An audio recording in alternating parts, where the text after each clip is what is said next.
siri TV Moon Knight di Disney Plus, deleted Eternals crossover. Penulis Jeremy Slater mendedahkan bahawa Moon Knight sepatutnya mempunyai babak crossover dengan Eternals. Jeremy mengatakan, I tried very hard to get the Eternals into the show just because I'm buddies with Kumail Nanjiani. I wanted some Kingo. At one point, there was a flashback on the page that sort of showed one of Khonshu's avatars back in ancient Egypt dealing with Amit being locked away and Alexander the Great and all of that stuff. You sort of saw this avatar team up with the Eternals. It was a really fun scene, but again, it was so massively expensive to recreate ancient Egypt, to sort of bring in 3 or 4 of the Eternals to have this big action sequence. Agak sedih lah, pasal bajet kita tak dapat tengok Eternals dalam Moon Knight. Serius kan. Namun, pengarah Mohamed Diab pula mengatakan, we had the freedom to place it whenever. I want to tell you, the very first scene, there was a crossover. And the very end scene, there was a crossover. But as the story developed and we kept changing the scripts, we felt like we don't need that. All of us, it was a collective decision. And then I kept thinking, it's a rule. There has to be a scene at the end that connects us to the MCU. But I think they decided, you know what? The surprise is that there isn't. And what's going to make this show unique is that it doesn't need anything else. The best compliment we get on the show is when people tell us, this doesn't feel like a Marvel show. It feels like a standalone show that feels more dramatic, more dark and grounded. I feel we succeeded in bringing Marvel more to our corner. So proud and happy. Apakah pendapat anda tentang pilihan pengarah Mohamed Diab untuk delete Eternals crossover dalam siri Moon Knight yang telah ditulis oleh Jeremy Slater?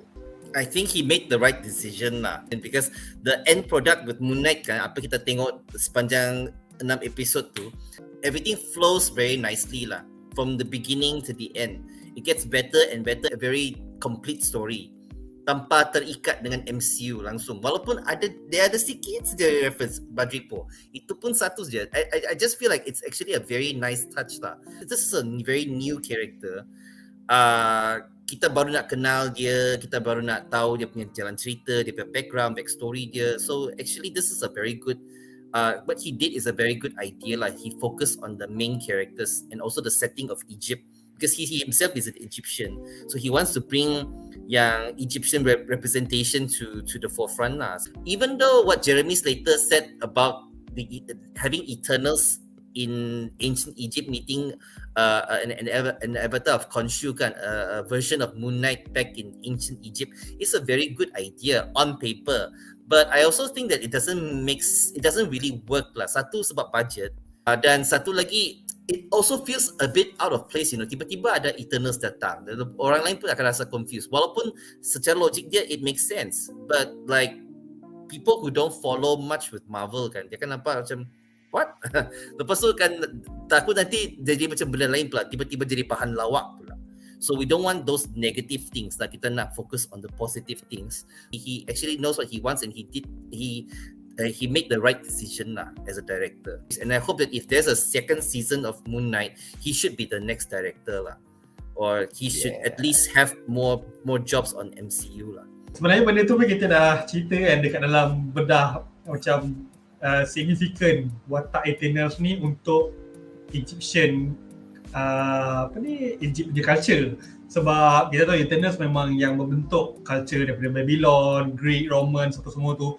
Of course lah Egypt pun akan diorang akan involve juga kan. Tapi macam pasal ni bagi aku sendiri, aku tak kecewa sangat bila kalau salah satu watak Eternals tak muncul. Tapi aku lagi kecewa diorang tak tunjukkan ancient Egypt tu. Sebab personally lah bagi aku, bila aku tengok cerita Moon Knight ni, kau tahu satu aku tak expect Moon Knight. Kita ingat macam Moon Knight ni it's a vigilante series ke apa benda kan. Tapi bila tengok Moon Knight, aku rasa macam aku tengok The Mummy Brendan Fraser. Memang macam The Mummy Brendan Fraser. Kita dah lama tak dapat cerita pasal Egypt kan, cerita pasal The Mummy. Yang kita dapat pun The Mummy sampah yang daripada Tom Cruise tu, yang memang tak ada rasa pun macam The Mummy. So It's interesting tau bila dia nak tunjukkan law Egyptian ni. Tapi bila dia tak tunjuk the ancient Egypt tu, bagi aku it's not really a big miss, tapi it's still a miss lah. Dia macam tak lengkap dia punya historical law berkenaan Moon Knight, berkenaan Khonshu, berkenaan dia ada avatar semua tu, sebab we need some kind of a backstory berkenaan Inyat semua tu. But still benda tu sebenarnya, even though diorang tak tunjukkan pun, Moon Knight still one of the best series untuk tahun ni. And so far bagi aku rasa is it deleted Eternals so memang dia tak involve langsung. Maksudnya dia dah shoot They never shot that pasal dia kata budget tak cukup. They never shot it. Aku lebih prefer kalau macam diorang, kalau betul lah diorang ada budget, macam budget tu cukup-cukup untuk cast beberapa watak Eternals kan. Aku lebih rela kalau diorang ambil budget tu sama ada pergi buat ancient Egypt punya story ataupun tambah pada action pada watak, pada superhero Moon Knight tu sendiri. Aku rasa tu satu komplain ramai audience lah. Siri Moon Knight ni tak banyak kemunculan Moon Knight. But still bagi aku pun tak masalah sebenarnya sebab cerita ni dia berkenaan dengan psychological thriller. So dia nak tunjukkan berkenaan character development pada watak Mark Spector dengan Stephen Grant. So bila dia tak tunjukkan banyak sangat watak Moon Knight, bagi aku tak ada masalah. Cuma itulah kalau dia ada budget lebih sikit, lebih baik dia fokuskan pada fight scene, pada action scene, pada Moon Knight dan juga pada backstory berkenaan ancient Egypt tu.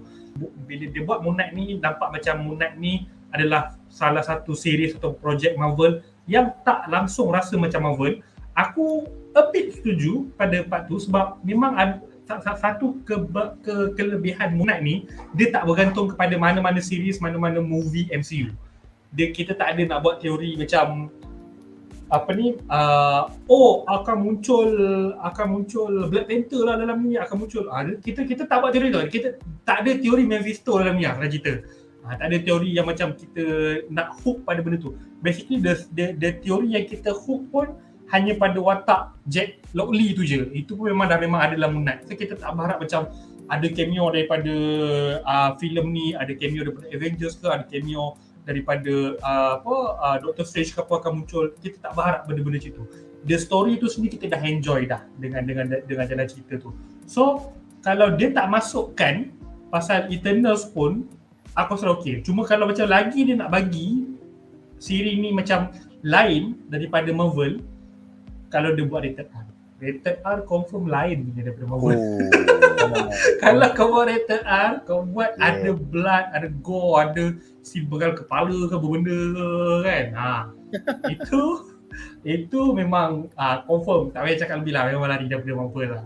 Kau buat something like macam apa yang The Suicide Squad, Peacemaker semua kan, DCU punya kan, The Ball semua tu, gore, blood, itu je tak cukup. Bila fight tu kata dia nak sampai lah, tapi aku susah sebab series ni dia beza tau dengan filem tau. Series ni kita dah dihidangkan dengan macam-macam series daripada HBO Max, daripada Amazon, daripada Netflix. Kita tengok benda-benda R-rated. Lagi pula sebab kita dah adult lah kan. Memang bagus sebenarnya nak tunjukkan kalau benda ni untuk budak. Tapi sebab kita tahu benda ni Moon Knight ni macam lebih ke arah dewasa sikit. So kalau dia bagi kita series yang R-rated tu, aku rasa mesti lagi happy lah kita, sebab kita dah tengok siri-siri dia macam kata TV ni lain daripada movie. TV ni kita something yang macam kita rasa macam benda yang filem susah nak keluar. Kalau keluar filem pun confirm kena ban kat Malaysia. Tapi dekat TV boleh keluar. Dia go all out kan. Cuma tu lah sayang. That's the reason kenapa aku rasa most of the Disney Plus series ni dia ada certain yang diorang tak boleh capai tahap filem-filem MCU lagi. Aku rasa filem MCU still ada value yang macam kita boleh repeat tengok apa semua. Filem Disney Plus, siri Disney Plus ni tak ada lagi. Belum ada sampai dia lagi. Sekiranya anda enjoy menonton video ini, jangan lupa untuk like, share dan subscribe kepada BuzzPOP TV untuk lebih banyak video-video yang berkaitan dengan pop culture daripada komik, TV, filem, mainan dan juga banyak lagi. Majulah fandom untuk negara.